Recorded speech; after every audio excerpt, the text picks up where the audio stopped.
Thank you. Joy. Oh, I like that. One more time. Yeah.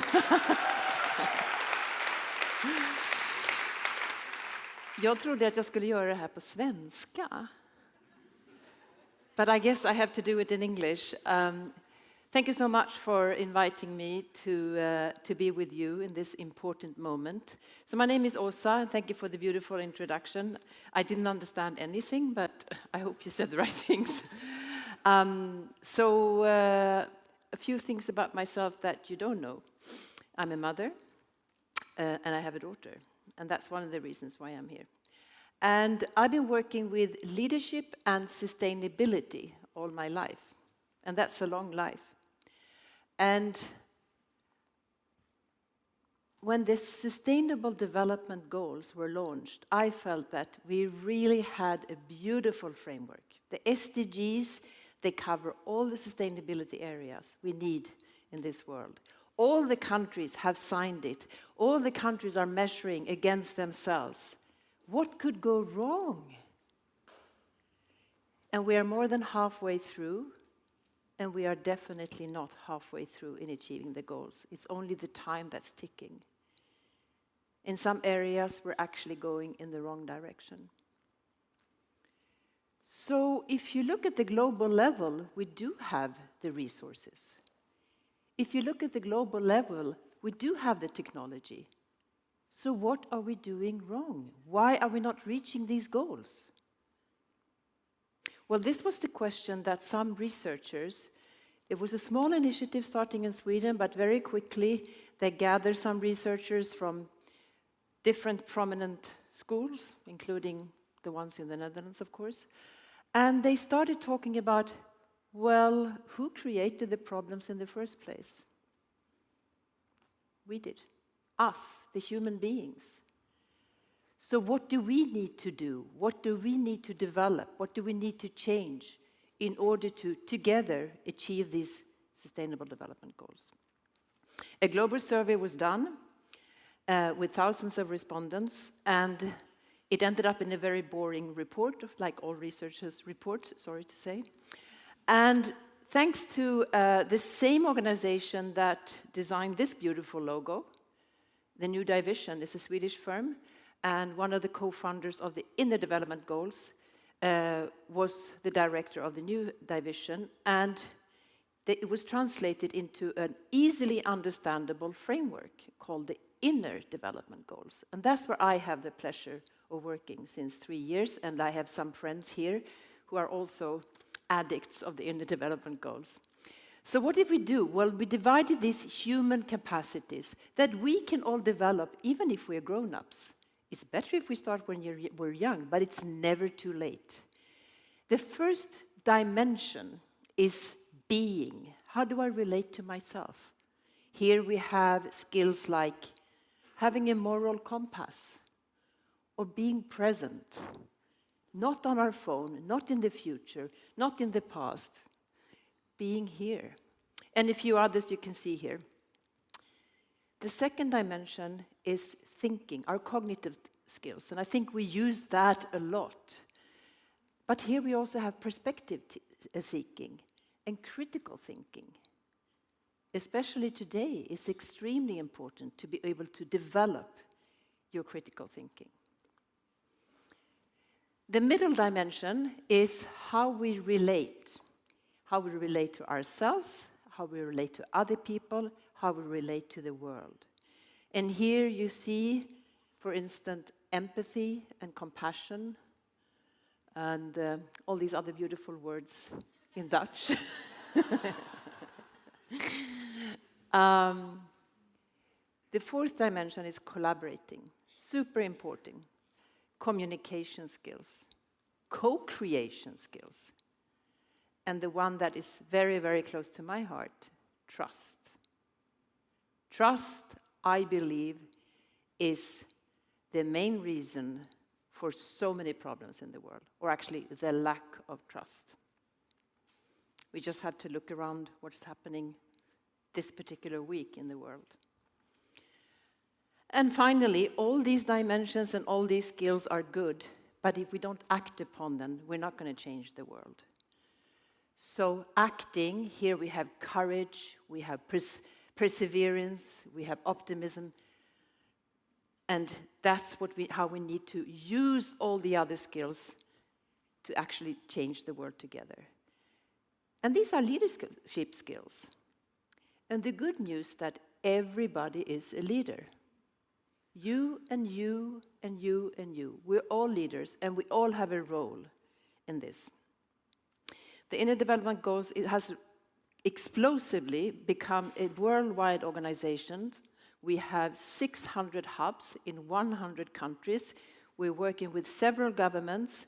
We're also working with a lot of universities, of course. We exist because a few companies were willing to sponsor us in the beginning. IKEA, I think they have their headquarters in this country, yeah. Spotify, another Swedish company, and Ericsson. But now we have many more companies all over the world that have joined. I just came back from a journey in South America, and I see amazing things, how people are implementing this when it comes to working with refugees, with marginalized groups, with academics, in schools. And one thing we are trying to do is also to get the IDGs into the PISA framework. Can you imagine that kids your age don't only learn how to read and write, but how to develop your trust, how to create trust? That's what we need in our future leadership. We need leaders who have empathy, who have compassion, who can create trust in organizations. Artificial intelligence can do the rest. Okay, I'm rambling a little bit, but the key message is that we're all leaders, and if you want to know more about the Inner Development Goals, I will be in the room Spark after this, the rest of the day, and I'll be happy to share more information with you. Now, I have the great honor and pleasure to invite two of all the many leaders here in the sustainability field, and that is Anna and Rob. So welcome them with a big hand.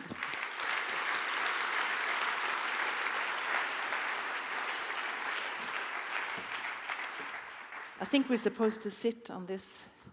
Ja, tack så mycket. Ja, tack. She speaks Swedish. Ja. So, welcome. How do you feel? Good? Yeah, excited. Yeah, I'm excited. And I'm curious to know, because you are fairly new in your positions as the SDG coordinator and as the director of SDG Netherlands. So I'm curious to know, what was the journey that brought you here to where you are today? I'm not talking about the train now, but the actual... Yeah. Yeah, so why am I here? Why am I working on the Sustainable Development Goals? Well, actually, I do that because I'm a daughter and because I'm a mother. I'm a daughter of my parents. My mom is from Sweden. My dad is from the Netherlands. They met each other in Poland in the 60s, which at that time was like a really far-away country. And they met, and I was born and learned that your life and your world is bigger than just where you grow up. I am also a granddaughter. My opa, my farmoer, he wanted all his grandkids to learn and speak Esperanto. So that's how that's where I come from. But also I'm a mother, I have this beautiful mechanism at home, this 24/7 feedback loop, where I'm constantly being reminded that, you can improve, and there's an urgency to do that. So that's where I'm from, and yeah, you asked me my journey and how I'm working on the Sustainable Development Goals. Well, I started this role 3 weeks ago. Started as a civil servant, learning a lot of new things here. But before that, I always worked on the topic of sustainable development, from a drive that I want to have impact.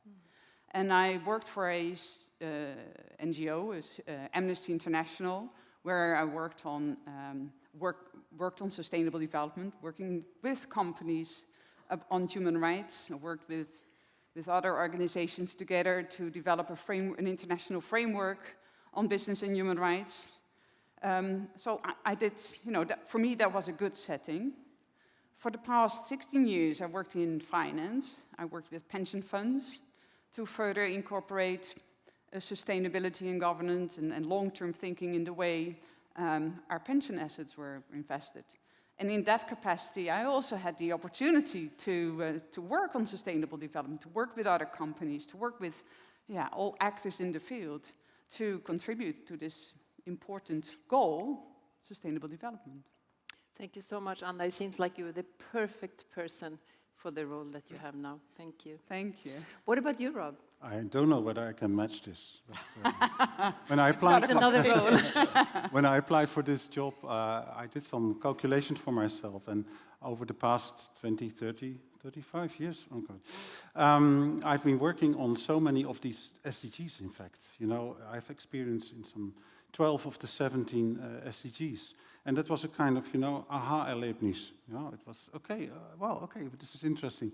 I was connected to the UNDP, where, of course, the SDGs also are very well promoted. But I asked myself, am I really the right guy? So I went to my counselors. I have two, my daughter and my son. They are twin.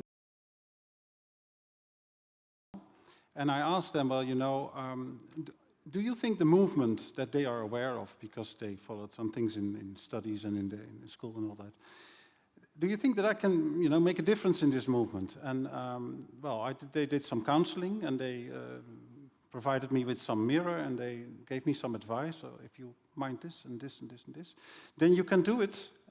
And that was for me the push, to really go for it. I think what happened also is that in my previous life with the Ministry of Foreign Affairs, we did some studies on international climate policies, on sustainable food systems that we as Netherlands try to promote abroad. And I found that there are so many inconsistencies and there's so much incoherence between what we're preaching abroad and what we're doing in our own country. And I thought, okay, if we want to be credible to the outside world, we have to, really get our act together here in the Netherlands. And so, me voilà, here I am. Le voilà, thank you very much. And it seems like you have very good counselors. We're very grateful for their counseling. I'll pass on the message. So you are both leaders in your field, and I just spoke about the inner development goals, but in your experience, what are the most important capacities or skills, leadership skills, in change, promoting and provoking change for sustainability that you have come across? And what are the challenges that you have come across? Yeah. Well, I think the one that I want to mention sits in the bucket of being. Correct me if I'm wrong, but what it is for me is about this curiosity and willingness to learn and to improve and to listen. For me, that is a key thing, and it's having fun. But first, in terms of that learning part, you asked for an example of where that came across. Is in my previous job, I was so lucky they sent me to New York to expand our program that we have on responsible investing, to expand to our Americas investments. And so, I was happy, I was lucky, this was my dream to work abroad. And so I went there and I knew what I had to do. I had been working on responsible investment for the past 10 years, and we had a clear mandate from our board to further expand and deepen our approach and develop a team there. But then when I came there, you think America, New York, we've been there, particularly here in the Netherlands, we all think we know, how the world works over there. But I found out that I didn't know, right? Because responsible investment, this program that we had in place to change the way we invest, is not only a word or a program. No, it is about change management. It's about how referring to your inner development goals, make people who have a profession for years relate to that and use that expertise and experience to add something to it. So for me, it was so important to make that connection and work with our colleagues, in this case, portfolio managers on a certain bond portfolio who know the American market inside out, and listen and learn from him. How do we engage with this Midwestern oil company about the topic of human rights? No, that's not just something that you can just throw on. So it was, for me, it was such a humble and such a fun experience, just to learn a completely new language and a new, terminology to find a way, how can we do it together? And I think, just to bring it to the now, I'm now 3 weeks in a new role. I think I know what I want, and I think the goals are there. It's very clear what we have to do. But it's a completely new world, a new language, a new culture, a new terminology, and new hierarchy. And so, it is about learning and listening and, just doing it together. And that is fun, I can tell you. Beautiful. Thank you so much. What about you, Rob? Well, I think that Janine rightly illustrated, the variety of people in this room and the variety of types of people, types of leaders even, we'll discover today. What I think what we need most in the Netherlands, we are a bit on top of the Maslow pyramid. Not everybody, I'm very aware of that. But I think that so many people are active, so many parties are active, so many individuals are active. I think that the key word now is connectedness. Be connected and know where to find one another and try to, create a kind of, reinforce the movement based on a couple of these things, of course, but also leading to trust, because we see that in our society there's a lack of trust. There's a lot of insecurity. We cannot learn together anymore because there's no safe learning environment anymore. So I think that what I think is key for the Netherlands, but each system needs another, kind of leadership. But in the Netherlands right now, we need connectedness. And that's the one I'm working on, and that I'm also supposed to work on, I learned. So that helps, yeah. Beautiful, thank you. Now, we are here because of the SDG Action Week, and you have traveled around the country during the past week, and you have seen examples of SDG work. Would you like to share here some examples where you have seen that leadership skills, and please point them out if you can, have really been the key to the achievements you have seen? I can't pinpoint exactly, in the menu which it's okay. applies and all that. Although you can. This is not a rehearsal. But I came across a person in the northern part of the Netherlands, in Assen. I just mention her, Anita. She's not here, and I was very impressed by the way she has shown leadership over the past 15 and 10 years. And unfortunately, she had to step down due to all sorts of personal circumstances. But this is somebody who inspired, who's connected to, and I was very, very much impressed. And that is somebody who tries to do it on a bigger scale. And at the same time, I met somebody in Dordrecht who is organizing children's lunches, in a very sustainable way. And he was a bit embarrassed. He said, "Am I a leader?" Oh. Because we had this conversation and we talked about, of course, this palette and all that. I don't consider myself a leader, and that is, an illustration of the fact that we all have leadership qualities, and I think it's the challenge to have the insight when to use your quality to become a leader, and at the same time to have the courage to step up, because it takes courage. Because you have to step up and you have to make yourself vulnerable. You have to sit on the stage sometimes, even if you don't like it. So I think that it's a personal quality that we all can develop. Yeah. Thank you. Beautiful. Yeah. We can all develop that. That's great.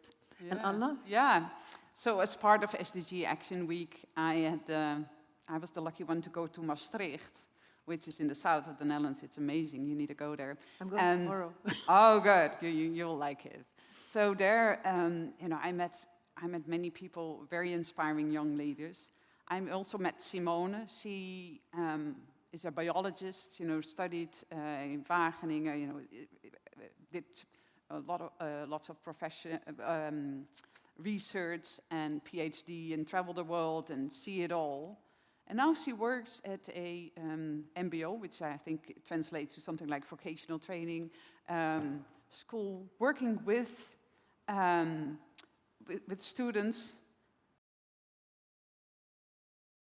them develop and to learn to new professions. So instead of, okay, well, these jobs don't exist yet, we'll just make them.